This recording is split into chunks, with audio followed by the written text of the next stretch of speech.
Let us refrain from using our phones and from standing up. Uh, when it comes to using our phones, if you cannot refrain from using it, you can surrender it to our usher. And now let us call our preacher for tonight, who is our who is handling our music and is our junior advisor of Sarja. Let us call preacher Andre Guardaquiver.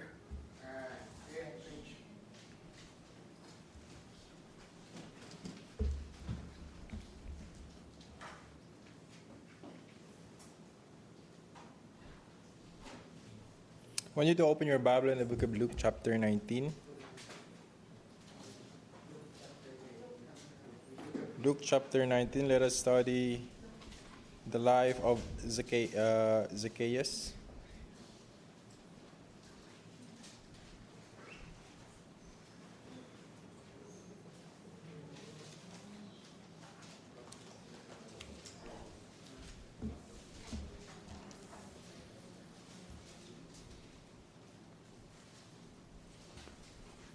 Are we all there?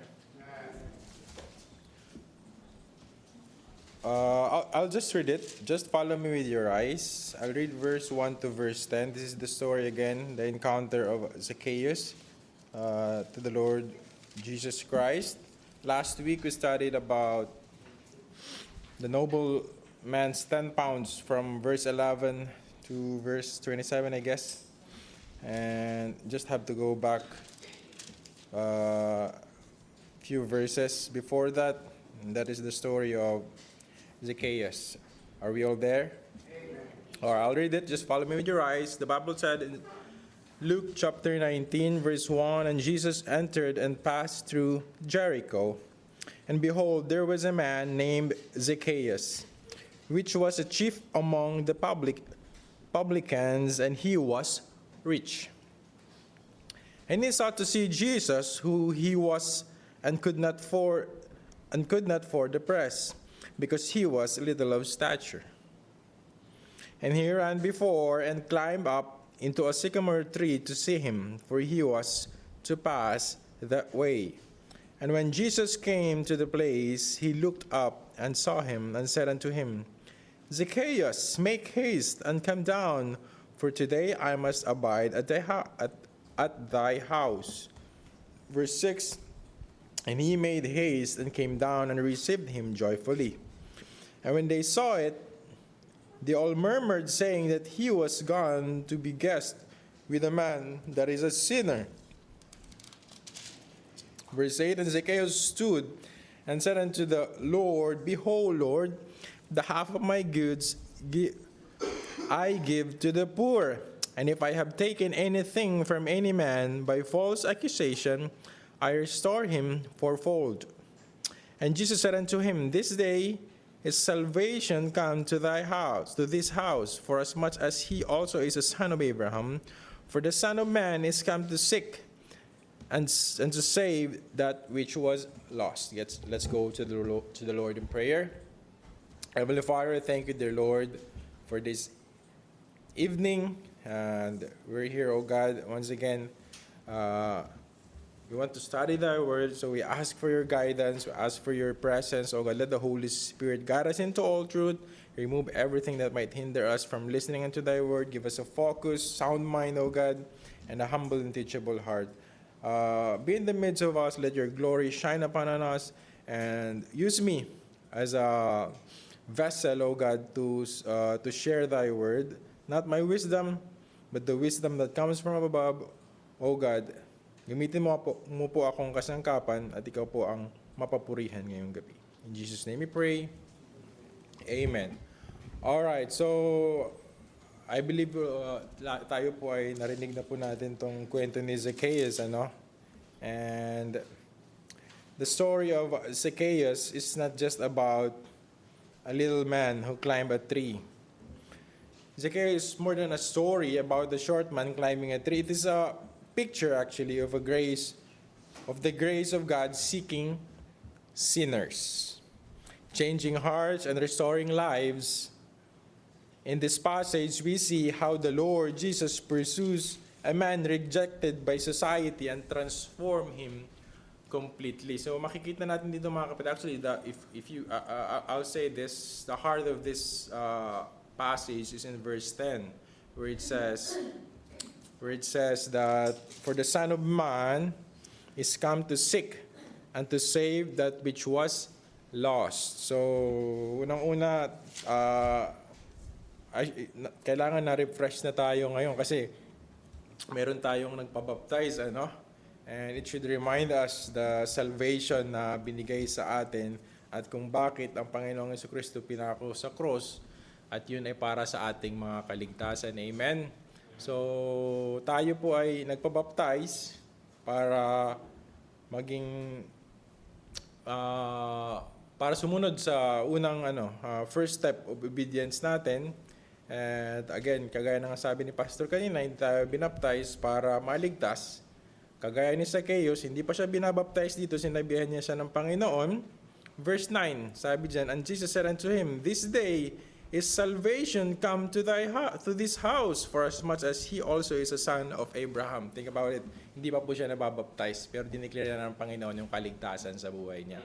That's why baptism is not part of your salvation, but it is essential because even the Lord Jesus Christ gave us an example na kung siya po ay nagpabaptize before siya nag-start ng kanyang ministry. But anyway, that's not what we're going to talk about. So the title of the sermon is When Jesus Passes By. When Jesus passes by. So lahat po tayo ay mayroon tayong encounter sa Panginoong Jesucristo. Maybe some of you nabigyan ng tracts, some of you naka-attend ng Bible study, some of you binisita, dinor knocking, some of you is kaibigan ng kaibigan na ni-refer, na-invite. May kanya-kanya tayo, may kanya-kanya tayong encounter. Kagaya ng bisita natin kanina, hindi naman po siya yung nag-contact, kaibigan lang siya nung nag-contact. Pero mayroon mga instances, yung kaibigan dinala nung in-invite, sila patuloy yung mga nag-i-stay, di ba? So, kanya-kanyang kwento. Ang tanong, paano ba tayo nag-respond nung si Jesus Christ ay dumaan sa buhay natin? May kanya-kanya tayong encounter, Iba, alam niyo na yung encounter ko about yun sa kapatid ko na possessed ng devil, di ba? Yung sinapian, sabi nga sa atin, that was my encounter. Doon ko po nakilala ang Panginoong Jesucristo. Nakita ko yung kahalagahan ng pagkakaroon ng Kristo sa buhay natin. Kasi when I saw someone is sinasapian, sabi ko, paano natin lalabanan ang ganyang mga pangyayari sa buhay natin? It's spiritual. Di ba? And then, naka-visit kami sa Ormoc, nakita ko sabay-sabay sinasapian. It's like 6 to 7 people. Sinasapian sila sabay-sabay. Sabi ng mga sundalo, kung mga NPA lang to pinagraratrat na daw namin. Kaso hindi namin alam kung sinong kalaban namin. Sabi ng mga NPA. So sabi niya, tulungan nyo kami. So we prayed. And then eventually, na-cast out yung mga devil in the name of Jesus, hindi dahil sa amin. So the point there is, nakita ko na ang tao kailangan ng Diyos. May mga bagay na hindi talaga natin control. Kundi, basta andun ang eye-opener ko, yun yung encounter ko na na-realize ko na tayo bilang mga tao dito sa mundo, hindi tayo nabubuhay para lang mabuhay 60, 70 years, mamatay, then after that wala na. No. We are here para gamitin ng Panginoon. Itong training ground natin, itinetest tayo ng Diyos kung paano natin gagamitin itong temporaring buhay na binigay niya sa atin. Because may naghihintay sa atin in the future na mas better, which is eternal, na hindi na tayo kailangan mahirapan. Again, ito po ay may kanya-kanya tayong encounter. Yun yung encounter ko.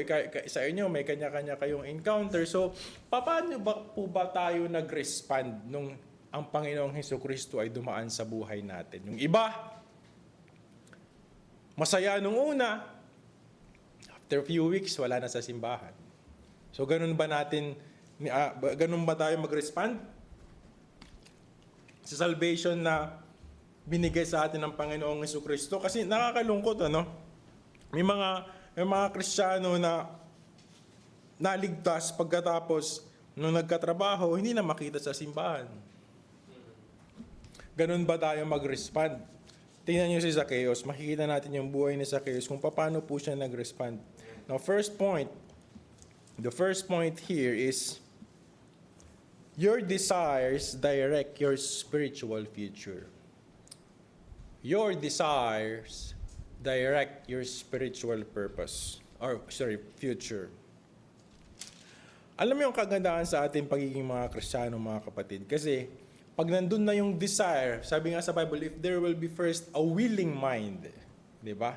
Kung meron lang sana, nandyan na yung willingness sa buhay nyo, doon po nagsisimula, ay malapit-lapit na po kayo sa banga na kayo po ay maligtas.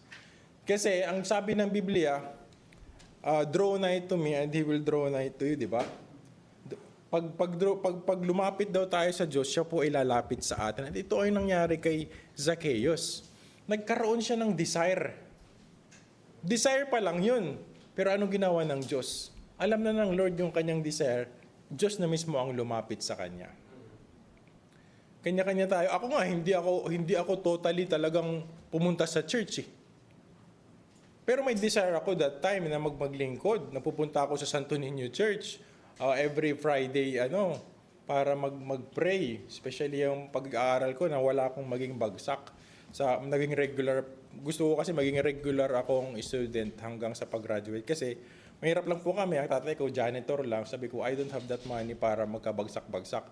So ang prayer ko palagi, kasi alam kong hindi ko kaya, sabi ko, Lord, tulungan mo ako na wala akong mabagsak every year. And faithful lang, Lord, na tumatapos ko yung 5 years ng architecture, wala akong bagsak, regular student ako. But ang gusto kong maunawaan natin, mga kapatid, dito, na pag tayo ay may desire na makilala ang Diyos, hindi hahayaan ng Diyos na hindi niya kayo kakatagpuin.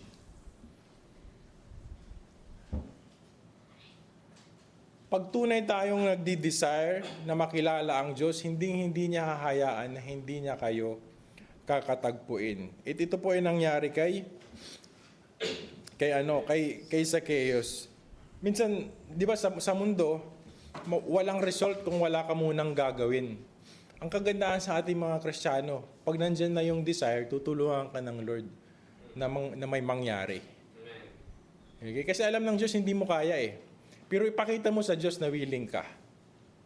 And tutulungan kayo ng Diyos. So makikita niyo diyan sa verse 1 to 4 where I took the first point, your desires direct your spiritual future. Nagsisimula po kayo siyan sa desire. Kasi first of all, pag wala kayong desire, hindi po talaga kayo lalago. Never nyo nga makikilala ang Diyos kung wala nga kayong desire makilala ang Diyos. Alam ng Diyos kung sino mga taong naghahangad, nagdi-desire na makilala siya. At kung naniniwala kayo sa pagiging Diyos ng Diyos natin, hindi niya hahayaan na ilid kayo sa isang Bible study, ilid kayo sa isang gawain, ilid kayo sa isang church. Mangyayari po talaga yun. Napaka-imposible pong hindi po sasayangin ng Diyos pag nakita niya yung desire sa bawat isa sa atin. Kasi itong si Zacchaeus, kitang-kita niya yung desire ni Zacchaeus kasi umakyat pa ng puno. Kita mo yan? Pero ito ba't ang laki nito? Ang liit ni Zacchaeus Si Zacchaeus po kasi ay maliit na tao. Okay? So, maaaring ang buhay nyo ngayon is kagaya ni Zacchaeus na gusto nyo nagdi-desire kayo makilala ang Diyos. Maaari ring ang buhay nyo ngayon ay kasing liit nyo si Zacchaeus, pero iba naman yon. Ang sinasabi ko, mga kapatid, is pag mayroong desire, kita tingnan nyo dito sa verse 3. And he sought to see Jesus. He sought to see Jesus. So, tayo ba ay nagdi-desire makita si Jesus? Kasi malalaman mo naman yun eh. Pag kaya mong i-reject ang pag-attend sa mga gawain, then you don't desire to see Jesus. Pag kaya mong i-reject yung Bible mo araw-araw, di mo binubuksan, pero nakakapagbukas ka ng Facebook 2 to 3 hours a day, but you cannot spend 15 minutes reading the Bible, you don't desire to know Jesus. Nakakapag-spend kayo ng time sa mga BFF nyo 1 hour a day, pero hindi nyo kayang tiisin ang 1 hour na Bible study a week. You don't desire to know Jesus more. Maybe you desire to be saved, but hindi nyo desire na mas makilala at lumalim ang inyong kaalaman pagtupatungkol sa Panginoong Hesukristo. That's reality, mga kapatid. And I'm telling you, hanggat walang desire na makilala ang Diyos, hindi po kayo lalago.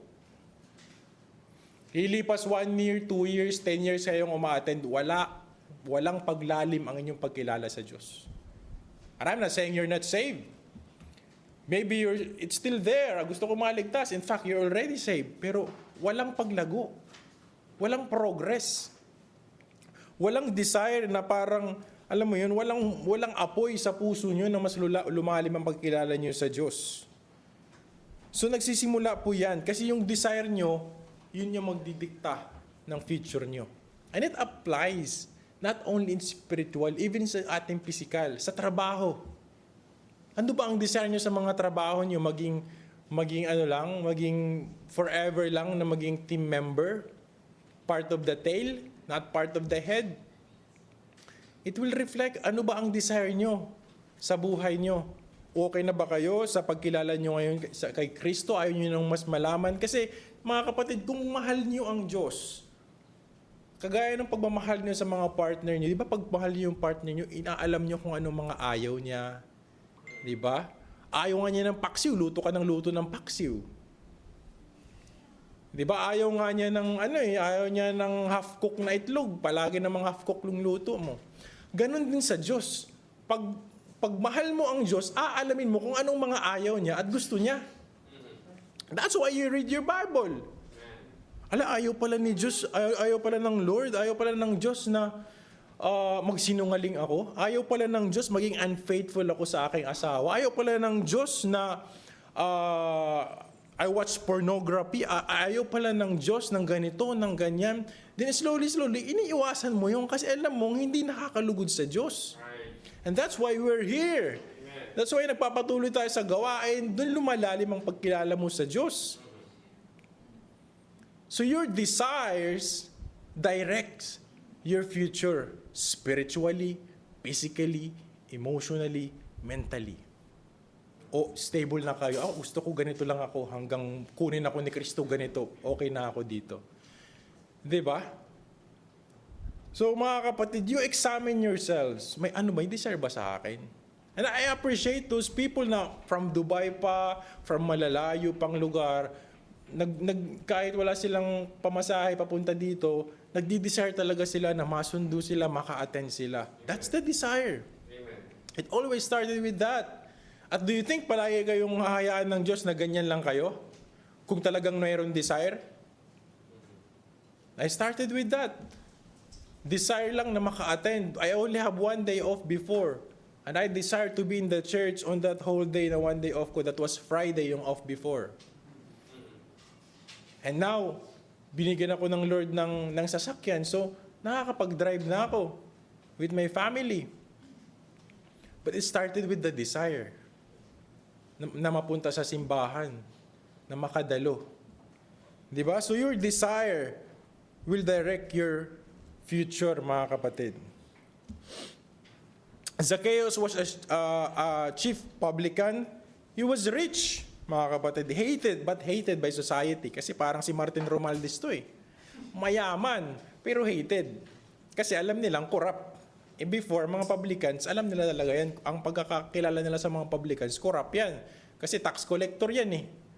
Di ba? So, iniisip nila is, mas mabilis mangurakot before kasi mahirap makuha ang data. Pwede mong dayain yung census before eh. Ngayon nga na may computer na, nadadaya pa eh. Paano pa before? Sinusulat lang.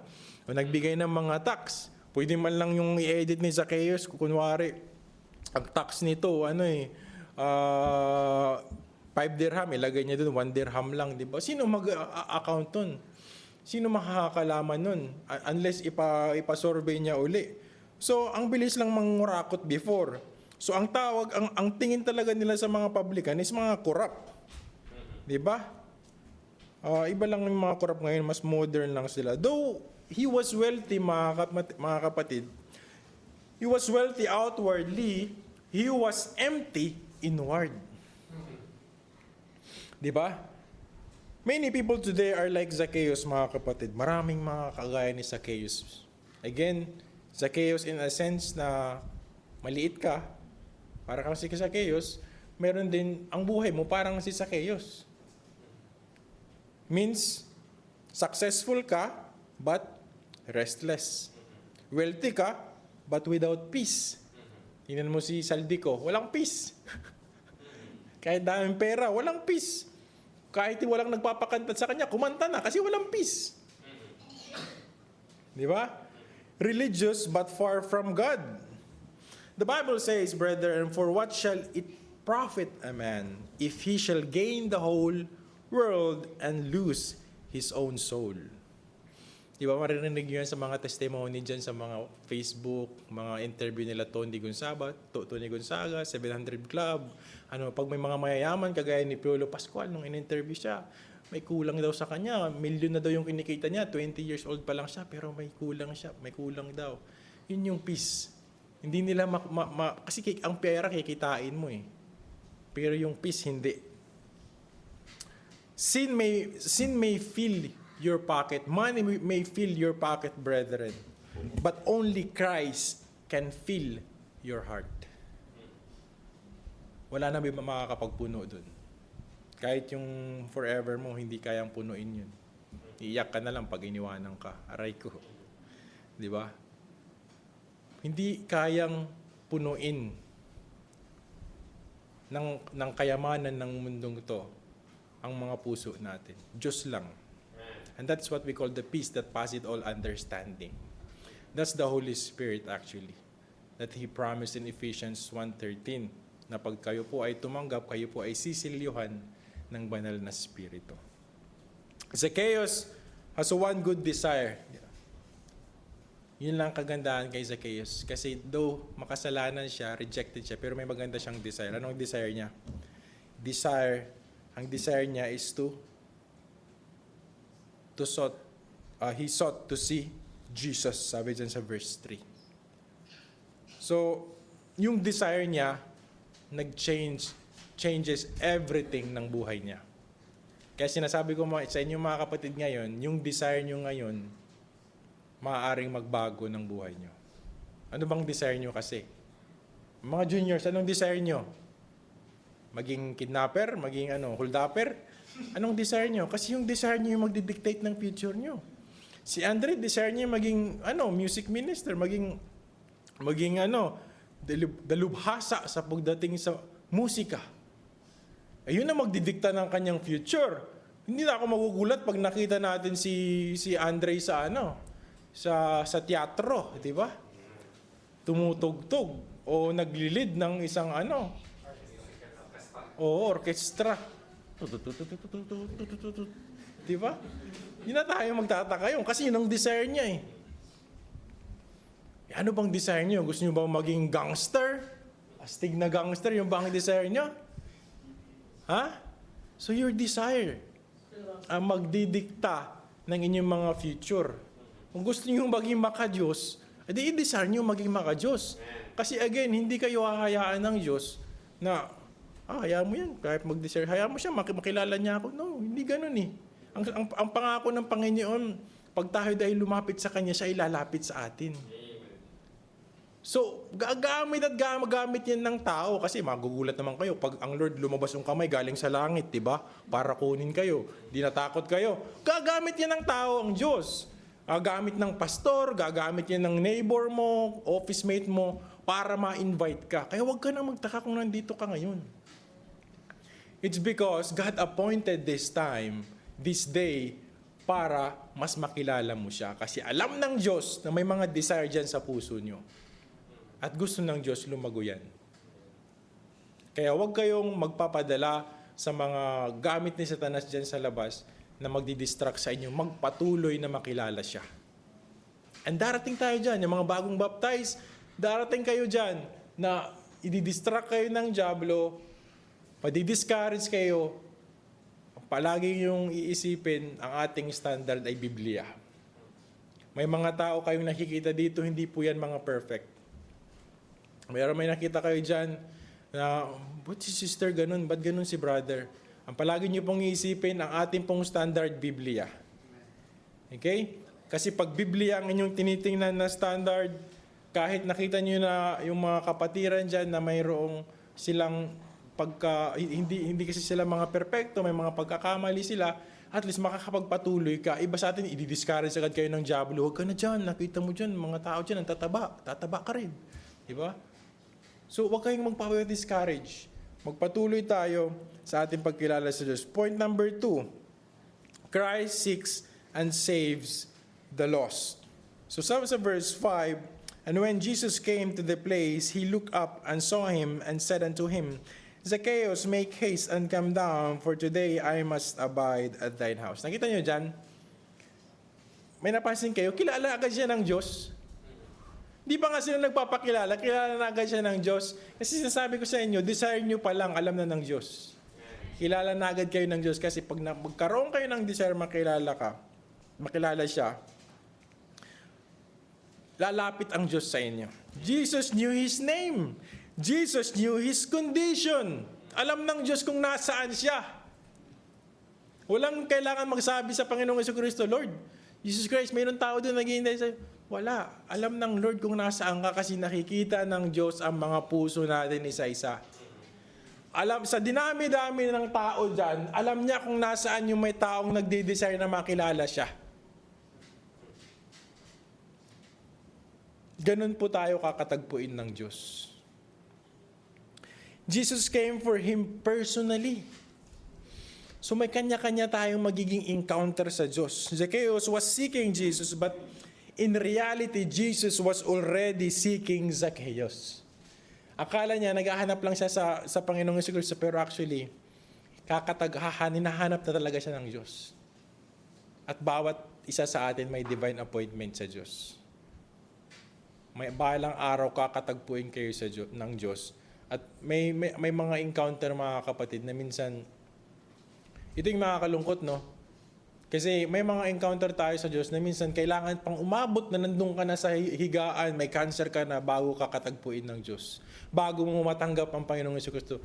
Huwag na po nating hintayin sa time na ganun. Huwag na nating hintayin yung moment na yun, na dun pa tayo katagpuin ng Diyos. Ngayon na habang malakas pa tayo, kumakatok na ang Diyos sa inyo, mga hinahanap na kayo ng Panginoong Jesucristo kasi nakita naman niya, may desire din sa puso niyo, huwag na tayong maging matigas. Kailangan na po natin magbigay ng time sa Panginoon. Salvation always begin with God's grace, brethren. The Lord still calls people today in their brokenness, and their shame, and their hidden places. Like Zacchaeus, many hide behind pride. Marami mga tao nakatago sa kanilang pride, nakatago sa kanilang success, nakatago sa kanilang religion or reputasyon. At alam ng Diyos yun. But Jesus sees beyond appearances. Nakikita ng Diyos yun. Mayaman ka man, mahirap, nakikita ng Diyos ang puso mo. Kaya huwag mong hayaan yung desire na yan ay mawala, kapatid. The eye of the Lord are in every place, the Bible said. So what's the important truth we'll see here? Jesus specializes in saving the people other give up on. Mga kapatid, ang buhay ni Zacchaeus is maaaring buhay natin ngayon. Maaaring isa kang tao na successful at nakatago ka na lang dun sa success mo. Ayaw mo nang lumapit sa Diyos.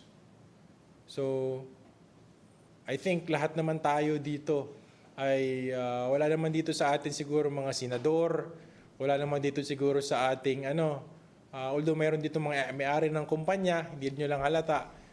May may-ari ng airlines dito, hindi nyo lang halata, pero sometimes tumatago ang mga tao. Kaya sabi ng Biblia, di ba, ang hirap daw maligtas yung mayaman. Kasi ang mayaman, marami siyang resources eh. Kaya hindi niya masyadong kailangan ng Diyos. So, pero again, the point number 2 is, hinahanap ng Diyos ang mga taong naliligaw. Hinahanap niya. But it starts with a desire. Hindi po kayo basta-basta hanapin ng Diyos kung hindi naman kayo nag-desire na makilala siya. Okay? Kasi hindi lang ang Diyos basta-basta pupunta na lang dun sa, magsisenda lang ng mga tao dun sa mga kulungan. Kung mayroon dun sa isang kulungan na yan, sa isang presuhan na yan, sa isang jail na yan, may nagdi-desire makilala ang Diyos, ako naniniwala magkakaroon na dyan ng jail ministry. At mayroon nangyayari yan sa atin sa Pilipinas. May mga ministry sa jail, may hospital, hindi ba? Mayroon pa nga sa mental. Oh. Basta mayroong isa dyang mag-desire, sinasabi ko sa'yo magkakaroon ng gawain dyan. Pag mayroong mag-desire na makilala ang Diyos na taga Sharjah, may magkakaroon ng gawain sa Sharjah. Kung may isang tao na mag-desire, nasa Antarctica siya, mag-desire siya na makilala ang Diyos, naniniwala ako magkakaroon ng gawain sa Antarctica. Hindi po hayaan ng Diyos, walang doon. Kaya nga unti-unting dumadami yung gawain, di ba? Kasi may mga taong nagdi-desire. Maraming mga taong kagaya ni Zacchaeus. Sa Kuwait, tinan mo, may nag-desire na makilala ang Diyos. Kaya nagkaroon ng gawain sa Kuwait. Naging hadlang ba sa kanila na wala silang, preacher na physically na nakikita? No. Hindi magiging hadlang yun kasi gagawa at gagawa ang paraan ang Diyos para makarinig sila ng salita at mas makilala nila ang Diyos. Basta may nagdi-desire, mga kapatid, may gawaing mangyayari dyan. May gawain ng Diyos. Amen. Point number 3, true salvation transform the heart. Ang tunay na kaligtasan ay magta-transform ng puso. Mga kapatid, pag naligtas ka at walang nangyayari sa buhay mo, magtanong-tanong ka na, totoo ba akong naligtas? Kasi ang totoong kaligtasan, nagta-transform yan. Well, ang iba mabagal, pero may nagbabago. May iba mabilis match up, may nagbago. Pero pag 10 years, ganun ka pa din, hindi mo pa rin maintindihan yung mga simpleng doktrina ng kaligtasan, yung simpleng mga paliwanag pagdating sa Biblia. Magtanong-tanong ka, mag-isip-isip ka na kung talagang ligtas ka. Because true salvation transforms the heart. Kaya nga ang claim natin, mga kapatid, bilang mga Baptist, although hindi naman natin, kanina pinag-aralan ni Elijah, hindi naman tayo ang tumawag sa sarili nating Baptist. Pero ang isang bagay na palagi nating i-emphasize bilang mga Baptist is, hindi tayo naligtas dahil sa ating mga gawa. Naligtas tayo dahil sa ating pananampalataya. Salvation, nagtatransform yan. Kaya pag ikaw po ay ligtas na, unti-unti ka nang gumagawa ng kabutihan. Nagiging bunga ng iyong pagiging ligtas ang paggawa ng mabuti. Yan ang pinagkakaiba natin sa mga dati na pinaniniwalaan. Kasi, ang sabi natin, gumawa ka ng mabuti para makapasok ka sa langit. Now, what we believe is, we do good works because tumanggap na tayo kay Kristo at gusto natin gumawa at i-reflect ang buhay ni Kristo sa buhay natin. Alright? So, nung Friday, nakausap namin nga yung may mga nakausap kami doon sa Alwada at yung nga, dinidiin ng isang nakausap namin doon si Ate Jen na hindi naman po kasi pwede na once saved, always saved. Tapos, pag naligtas ka na, pwede na tayong gumawa ng kasalanan. Sabi ko, hindi po yun ang tinuturo natin. Hindi po yun ang aming ine-emphasize. Ang gusto ko lang maunawaan mo, sabi ko sa kanya na naliligtas ang tao sa kanyang pananampalataya. Huwag mong pagsasamahin yung gawa mo sa pananampalataya. Magkaibang kwento po yun. You do good work, you receive good things from the Lord. You do bad work, you receive pagpapalo galing sa Diyos. That's a different story. Pero pagdating sa pananampalataya, it's a different story.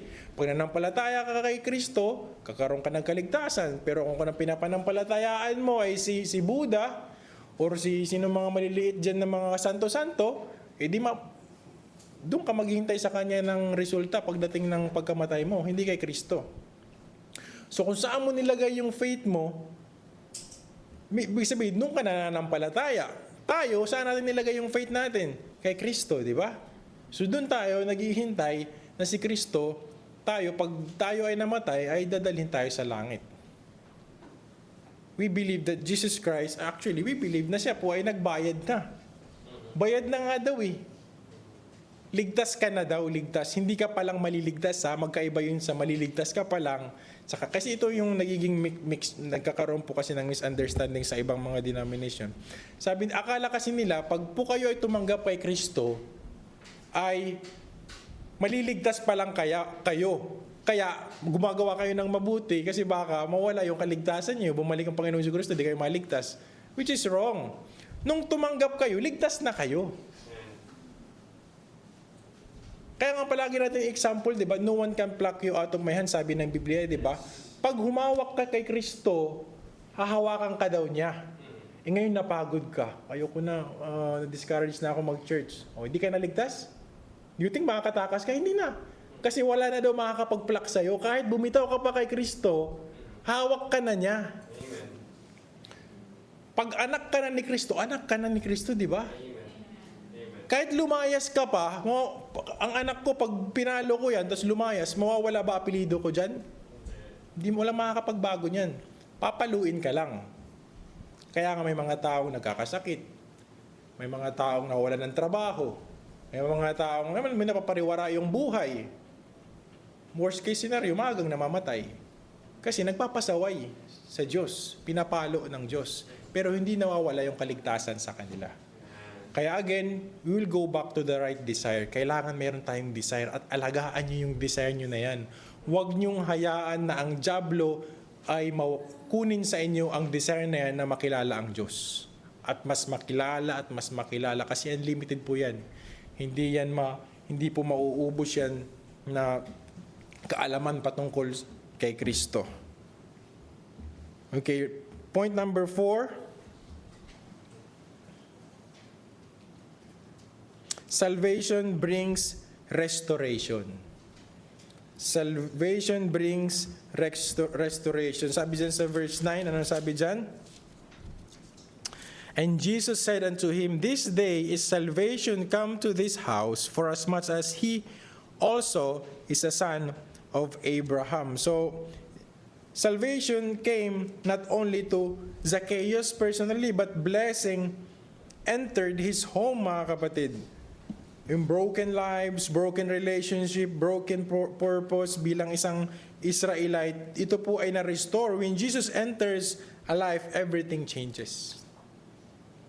Pag po si Kristo ay pumasok sa buhay natin, mayroon at mayroon po talagang magbabago. Nakita niyo si Zacchaeus, anong sabi niya? Ay, bibigay ko po bibigay ko half ng kayamanan ko sa mga mahihirap. At saka yun sa mga niloko ko, babalik ko doble-doble. Kaya related to kanina sa pinag-aralan natin kaninang umaga. Ano daw ang relation ng gospel sa pagbibigay, sa pagiging steward? Nakita nyo yung effect? Pagmahal mo yung ebanghelyo, at ilalabas po yan ang pagiging mapagbigay natin. Kaya nyo yun? Kahap ng kayamanan nyo, ibigay nyo? Sa bagay, 1,000 lang naman ang pera ko sa bangko, 500 lang pamimigay ko. Ang bilis lang, di ba? Paano itong milyones ang pera niya? Paano kung si Martin Romualdez na mayroong 50 billion sa bangko? 25 billion ipamimigay niya sa mga tao, at kung mayroong mga mga niloko niya, babalik niya ng doble-doble daw. Fourfold. 4 times. So, may magbabago talaga, mga kapatid. Yung dating kuripot ka, ngayon parang bilis na sa yung magpakain sa mga kapatiran, di ba? Tumulong sa mga gawain ng churches. Kaya bakit na lamang ang mga simbahan may mga tinutulungan ng mga missionary? Okay, kasi magaan na sa amin magbigay. Magaan na sa atin magbigay kasi nagbabago na yung desire natin. Unti-unti. Hindi ko naman sinasabing wag na kayong mag-ipon, wag na kayong magpagawa ng bahay, bigyan niyo lahat ng pera niyo sa church. No. Nagkakaroon na kayo ng mga desire na makatulong, 'di ba? Makabigay pa konti-konti sa mga gawaing patungkol sa Diyos kasi alam niyo na nagagamit sa kaikakalaganap ng ebanghelyo. 'Di ba? So may nagbabago. Kasi dati yung inaambagan niyo lang yung mga yung anong tawag doon sa yung umiikot tapos may kanya-kanya kumukuha kayo pag ano nyo na, part nyo na, parang may paluwagan. Dati paluwagan lang yung mga ano nyo yung mga pinaglalaanan nyo, di ba? Minsan ang mga natin, yung finances natin, doon lang sa mga bagay na tayo ay sasaya, di ba? Sabi nga, mag-ipon tayo para makabili ng iPhone, magtsatsaga tayong magkumain ng itlog buong taon para makapag-save. Ngayon, mag-iiba na ngayon ang desire mo kasi gusto mong makatulong sa church. Gusto ko yung pag-anniversary, may maambag ako dun sa church, sa pakain sa mga tao. Di ba? Unti-unti na nag-iiba yung desire mo. Yung mga wala na dun sa budget mo, unti-unti mo na siyang binabudgetan para sa Diyos. Kasi nagkakaroon ka na ng desire. Si Zacchaeus ka matindi. 50% agad ng kayamanan niya binigay. Naalala ko ako nung na-explain sa akin yung gospel, lahat ng mga rebulto sa bahay, tinapon ko the same night. Naalala ko tuloy si Gideon. Si Gideon, di ba, pinagbabasag niya yung mga rebulto ng tatay niya. That time yung sa akin, hindi talaga ako nagdalawang isip kasi hindi ako natulungan ng pare, hindi ako natulungan ng mga kaibigan ng mga parents ko sa choir. Sabi ko, wala pa lang may tutulong. Tapos yung may santo doon sa amin, hindi man ako natulungan. Wala pala itong may tutulong sa akin eh. Itutuloy yung mga Christian na kilala ko nakatulong sa akin. Wala pala ito eh. Nilagay ko sa sako. Yung umiilaw-ilaw pa na santo ninyo yun eh. Ting, ting, ting, ting, ting. Nilagay ko sa sako. Pinatapon ko dun sa palengke. Walang nagawa yung parents ko. Kasi nung sinasapian yung kapatid ko, wala naman silang nagawa eh. So nung nakagawa ako ng paraan, hindi ko naman yung paraan. Classmate ko lang kasi yung nagtumulong sa akin. So wala silang nagawa kung anong ginawa ko. Kasi nakita naman nila na na-cast out yung devil. Yung sapi. So wala silang magawa. Well, although medyo harsh na pamamaraan, no? Hindi pa na-explain masyado yung about sa idolatry. Basta ko na lang ginawa. Iwan ko. Kasi, alam mo yung wala ka nang makapitan. Lahat na lang ng papaniwalaan mo na lang kahit anong dumating. Pero salamat sa Panginoon, maganda naman nang naging bunga. Nandito naman ako ngayon, hindi naman ako naligaw. So lastly, Christ came to save sinners.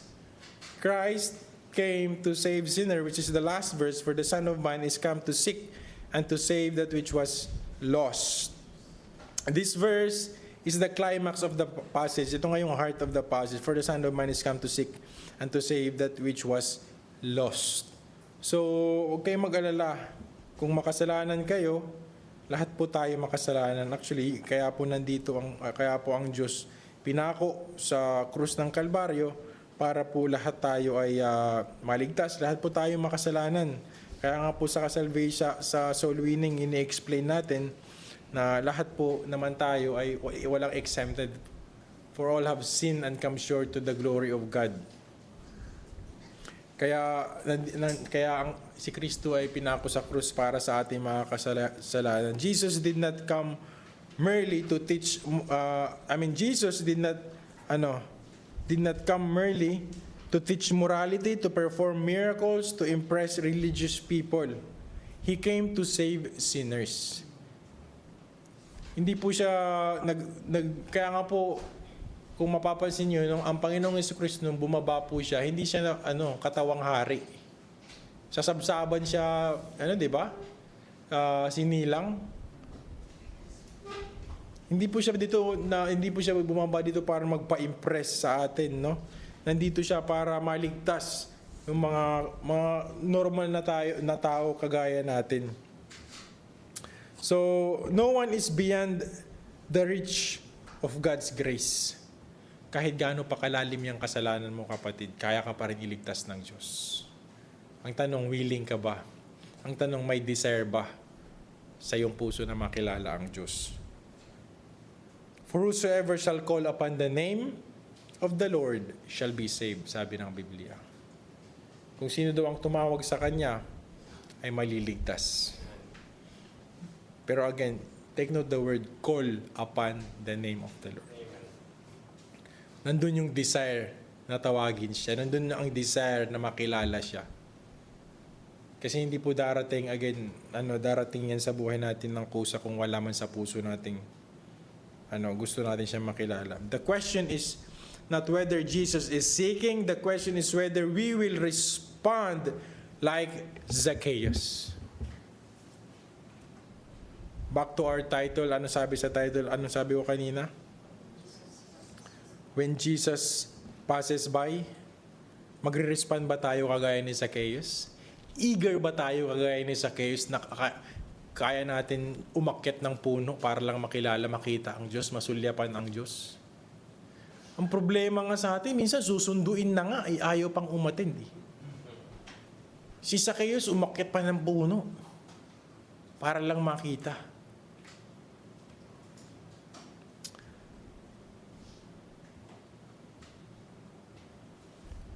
Will you come down from your pride? Will you open your heart to Christ? Si Zacchaeus na napakayaman na, di ba? Niwanan niya yung pride niya para makilala ang Diyos. Will you receive Him joyfully? Yung pa yung maganda eh. Joyfully niyang nireceive ang Panginoong Hesukristo.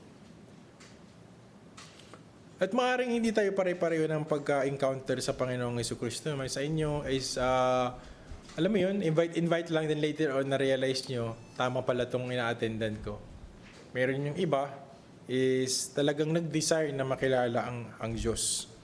Pero again, mga kapatid, when Jesus passes by, 5 points, basahin ko lahat uli. Your desire direct your spiritual future. Or even anumang klaseng future mo, it's maybe physical or secular, nansisimula po yan sa desire. Number 2, Christ seek and saves the lost. Number 3, true salvation transforms the heart. Kasi hindi ako naniniwala, tunay kang naligtas, pero ang desire mo pa rin manggancho ng tao, mangisa ng mga tao, mandaya ng tao. Magbabago yung desire mo, kapatid, pag tunay kang naligtas. Okay? Hindi mangyayari siguro na pag ikaw ay naligtas tapos ang desire mo pa rin mandaya ng mga tao o magnakaw, pumatay ng tao. Hindi po yan. Salvation brings restoration. Narinig ba kayo ng mga kwento nung naligtas yung tatay, biglang nagkaroon ng kaayusan sa pamilya, after few years, naligtas yung mga pinsan, naligtas yung mga kapatid ng tatay, naligtas na yung parents ng pamilya, at din ng buong pamilya na sila nananampalataya niya. Nagkakaroon ng restoration unti-unti. Meron sa atin biglaan, meron iba sa atin matagalan, pero pag nagpapatuloy ang desire niyo, mga kapatid, at pinagpapatuloy niyo panalangin yan sa Diyos, ako po naniniwala na marami sa inyong kamag-anak ang maliligtas. Magpapatuloy po yan. Kasi salvation brings restoration. Hindi lamang sa'yo, kundi pati sa mga immediate family mo. Wag lang po kayong bibitiw at wag niyong walain yung desire nyo na makilala ang Diyos. So my challenge sa inyo, mga kapatid, which is my closing, is you may be hidden like Zacchaeus. Hindi kayo nakikita. Hindi nakikita ng mga kapatid nyo yung mga katabi nyo yung desire nyo. Maybe kagaya nyo sa Zacchaeus na may mga backlog kayo, may mga setbacks kayo, meron kayong mga something sa puso nyo, kaya hindi kayo makapagpatuloy.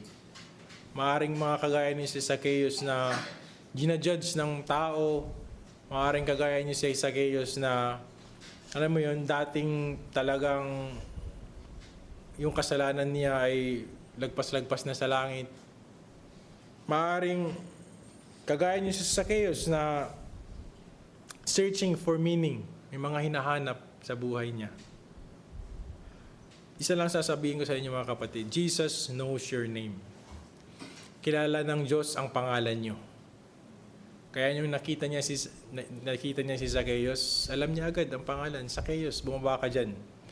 Kasi ngayon pupunta ako sa bahay mo. So pag dumating ang oras na yun sa iyo, mga kapatid, are you willing to receive Him? And maybe some of you already receive Him. O sa perspective ng pagiging ligtas. O ngayon, kung ligtas na kayo, brother, hindi apply sa akin yan kasi tinanggap po na si Kristo eh. O ngayon, dun tayo sa perspective ng paglago ng pananampalataya mo kay Kristo. Kung ngayon china-challenge ka ng Lord na mas laliman mo yung pagkilala mo sa Kanya, are you willing? Kumbaga, kung sabihin na natin, pangalawang encounter nun ni Kristo sa iyo. Nung una, kagaya ni Zacchaeus ka, nadaanan ka ng Panginoong Jesucristo at naligtas ka. Ngayon, bumalik ang Panginoong Jesucristo, china-challenge ka naman na mas kilalanin pa siya. Are you willing to know Him more? Diba, ang daya nga natin, minsan gusto natin, pag nililigaw tayo, gusto natin makilala lahat yung babaeng nililigawan natin, anong favorite color niya, anong ilang story ng bahay, ilang kwarto sa isang bahay ang gusto niya, anong paborito niyang ulam, diba? Anong favorite na music niya. Ganun tayo sa mga taong gusto natin, pero ang daya natin pagdating sa Diyos. Pagdating sa Diyos, ang gusto lang natin maligtas tayo, pero ayaw natin kilalanin kung anong mga gusto ng Diyos at mga ayaw ng Diyos. At mga kapatid, makikita lang natin yun sa Biblia. Amen. Please, let's spend time reading our Bible. You can start with 15 minutes a day or 1 chapter a day. You start in the book of Proverbs, you start in the book of John. Kilalanin niyo ang Diyos. At matutuwa kayo, unti-unti niyo makilala ang Diyos. At sinasabi ko sa inyo mga kapatid, hindi mapapariwara ang buhay nyo. Try nyo lang. Try nyo 1 year, 2 years, magbasa kayo ng Bible at balikan nyo kung walang mangyari sa buhay nyo. Kasi hindi ako naniniwalang walang mangyayaring mabuti sa buhay nyo. Try nyo lang 1 year, 2 years. Basa kayo palagi ng Bible, bigyan nyo ng desire, bigyan nyo ng time pagbabasa. At sinasabi ko sa inyo, mayroon at mayroong magbabago dyan sa buhay nyo. Kung ano kayo ngayon, hindi kayo mananatiling ganyan. May babaguhin ang Diyos sa buhay nyo. Maging tapat lang po tayong kilalanin siya. Amen? Tayo po tayong lahat and let us pray. Gracious Heavenly Father, I thank you, dear Lord, for this night, reminding us the life of Zacchaeus, that although some of us, O God, ay kagaya ni Zacchaeus na medyo nahihiya tumapat sa iyo o magpakita sa iyo, but from afar, tumitingin kami sa iyo, Panginoon. And we have that desire. Some of us might be a small desire, some of us a huge desire to know you. Lord God, you know our names. You know our hearts. Speak to us, O God. Touch our hearts. Touch every soul of this place, O God. Magpakilala ka sa amin, Panginoon, or kung sa amin, meron man sa amin dito na walang desire o konti lang ang desire, Lord God, palawakin mo o palakihin mo, Panginoon, ang aming mga pananampalataya. Give us the right desires of our heart na i-desire naming makilala ka. Because this is what is lacking in this world. Ito ang problema ng mundo namin. Mag-desire na makilala ka. Kaya ang daming masamang tao sa mundo, Panginoon, because wala silang desire na makilala ka. That's why they don't know na ayaw mo yung mga bagay na dapat hindi nila ginagawa. It's because we don't have the desire at hindi namin napag-aaralan kung anong bagay na nakakalugod sa iyo. Lord, you said it, nilatag mo sa amin, Panginoon, from the food that we should eat, clothes that we should wear, sing the song that we should sing, Panginoon. Lahat yan nasa Bible. Ang problema lang sa amin, we don't have that desire to know your will. We don't have that desire na makilala ka kung anong mga bagay na gusto mo at ayaw mo. Panginoon, bigyan mo kami ng desire, kagaya ni Zacchaeus, na makilala ka. Bigyan mo kami, Panginoon, ng encounter, second encounter, third encounter, Panginoon. At hayaan mo na kayanin naming mag-respond sa iyo at mas laliman ang aming mga desire na mas makapaglingkod sa iyo, Panginoon.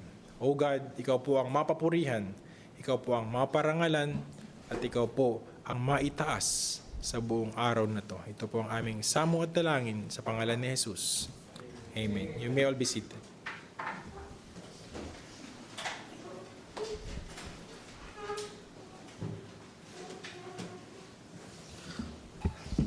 Let us sing one more hymn.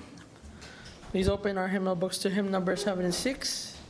Dito po sa ating face-to-face and dun po sa Zoom, we're going to present it. 76, hymn number 76. Let us sing stanza 2 and chorus. Let us sing Redeemed.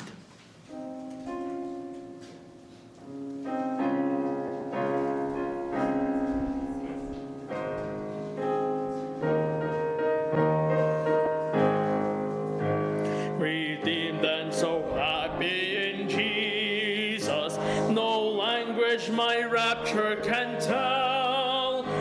I know that the light of His presence with me doth continually dwell.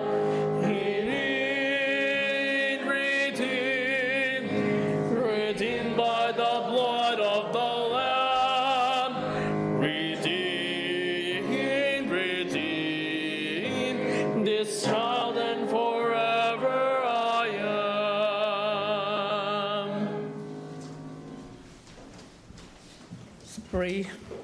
Are there urgent prayer requests? Aside from may mga sakit, may mga sakit na mga kapatiran. Okay, if there's none, let's pray. Father, we thank you for the message you have shared to us, O Lord, through your servant. And we pray, Father, that may you continue teaching us the truths that can change the lives of a hearer. Because hearing God's words can increase our faith.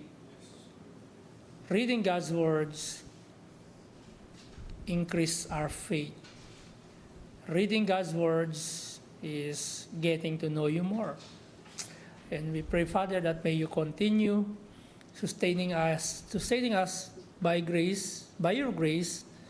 And we pray, Father, this week, as we depart temporarily, that may you sustain us, O God, through your grace, through your words, through the words that we have heard and listened this day, O God, since Sunday school, since worship service, and in our gospel service, O God. Lord, patuloy po kaming lumalapit sa iyo. Amin pong inilapit sa gabing ito ang mga kapatiran na naghahanap ng trabaho like Brother Jimwell, Brother Raymart Santiago, Sister Jasmine. May you help them, Father, to get a job with your nakalooban mo, with favorable time, Panginoon, na meron silang oras to serve, to worship you, to praise your name, and to serve you, Father. Also, we pray for our Sister Arlene Joy. Bukas po yung kanyang operation for delivery kay baby Caleb. Panginoon, dalayan po namin ang doktor na mag-ooperate sa kanya pong panganganak. Naway bigyan niyo po siya ng knowledge and wisdom. Also, financial provisions for their needs and good health kay baby Caleb sa kanyang paglabas at complete recovery kay Sister Arlene Joy. Also, we pray, Panginoon, yung pong anniversary sa Kuwait, sa May 31, we pray, Lord, that your will be done. We tried many times to reach our brethren in Kuwait, but still hindi po kami makapunta doon. Lord, panalangin po namin na pagpalain niyo po yung mga kapatiran under the leadership of Brother Benji Kabatik as he lead the ministry in Kuwait, together with his family, and the brethren, Brother Joshua, Sister Romina, si Brother Richmond, Panginoon, we pray na yung kanya pong baptism ay magawa, Panginoon, this weekend or this holiday. And Sister Joanne Aquino, and makapag-church rin, Panginoon, Sister Marivic, magkaroon siya ng day off. Panginoon, pagpalain niyo po at increase the numbers of the brethren in Kuwait. Also, we pray for our candidate for baptism, like Brother Dave, Brother Joel, and Sister Mariel, Sister Connie, si Richmond, at saka si Joanne niya po ng Kuwait. Palain po namin, Panginoon, na kayo po yung magbigay sa kanila ng knowledge and ng wisdom and also understanding. If they already accept you as their Savior and acknowledge you as their Lord, tulungan niyo po sila, Panginoon, na mag-commit sa tubig ng bautismo, pagpapakilala na sila ay nasa inyo, Panginoon Diyos. Palain din po namin, Panginoon, kalooban mo sa Lumagi family, nawa, Panginoon, ay ma-refund, Panginoon, yung ticket or ma-rebook this week. We pray, Father, and we are hoping and begging for you, O God, na nawa, Panginoon, ay makapunta po sila doon. And also yung Batyaw ko po sa USA, patuloy po namin silang ninadalangin na pagpalain niyo po sila in terms, in all aspects, and bless them, O Lord, ng baby. Ganun din po, Panginoon, ang Judd couple, si Kevin, Sister Grace, na sila po ay naway magkasama po sila. And we are praying, Panginoon, kung hindi man makapunta Sister Grace sa USA pa, at least magkasama po sila at least once or twice a year or thrice a year. But we desire na magkasama po sila mag-asawa, Panginoon Diyos. Also, we are praying for the Guadalquivir family. Yung pong plano po ninyo sa buhay po nila na may magawa po nila, Panginoon Diyos. Also, we pray for Manuel family na si Brother Marvin makapag-church sa Pilipinas in 2 months or makapunta po siya dito sa UAE. Sister Lawrence magkaroon ng day off ng Sunday. Also, kinukomit ko din po, Panginoon, sa inyo yung Texan couple na nawa, Panginoon, ay makapagpatuloy sila sa pagkikinig at sila po ay mag-commit sa water baptism and also magkaroon po sila ng baby. We are praying also for Brother Sandro, hindi po namin kasama ngayon. Lord, amin po nilalapit siya. Kailangan niyang asawa si Jenna Joy. Makuha po nila ang kanila pong anak na si Bryle, makabalik sa UAE. At kayo na rin po, Panginoon, ng kumil, Sister Jenna Joy. Also, we commit to you, Sister JC May, makapag-day off po siya ng Sunday, makapag-church. Sister Judith, makapag-day off ng Sunday, makapag-church. And also yung pong Cabrillos couple, salamat, Panginoon, nagpabaptis po na po sila, and we are praying na magkaroon na yung pagpunta ng kanila pong anak sa Tuesday, na Panginoon, pag-ingatan niyo po at makapunta po siya dito na maluwalhati at magkaroon po sila ng baby. They are desire na magkaroon po sila ng baby, Panginoon Diyos. Also yung Galvan family, hindi po namin kasama. Kinukomit po namin sa inyo si Henrich at si Hera sa pong ubo, kagalingan, Panginoon, sa kanilang ubo at sa hika ni Henrich. Also, Sister Maricon, nawa, Panginoon, ay paalahanan niyo po siya, naway bigyan niyo po siya ng kalakasan to get to know you more in her life, and also encourage her, ang kalakasan din po, Panginoon, sa kanya lupang pangatawan. Sister Marjorie, hindi po namin kasama sapagkat siya po yung may karamdaman. We are praying na abutin niyo po yung yung physical na pangangailangan niya, kagalingan po, Panginoon Diyos. Also, we are praying, Panginoon, na nawa ay kayo din po, Panginoon, ang patuloy na manguna sa bawat isa sa amin as we depart temporarily in this place. Father, may we ask once again that may you bestow the blessing upon us na wala po kaming sapat na silid na kalalagyan. May your name be glorified, Father. All these things we ask and pray. In Christ our Savior we pray. Amen and amen. You are dismissed. God bless you all. And thank you very much, Sister Romina. Yeah, Brother Benji. Sister Arlene, we are praying for you. God bless you. Si Brother Richmond. Ayan. Ayan, salamat sa Panginoon. Praying na mabautismuhan ka. Kung hindi man ako, si Preacher Albert o kaya si Brother Benji. Okay? So, we are praying for you. Actually, gustong-gusto namin makapunta dyan. Kaso lang talaga, may mga pagkakataon na we are praying for us. Okay? Kung pwede lang mag-teleport kami. Kaso, hindi yun ang gusto ng Panginoon eh. Okay.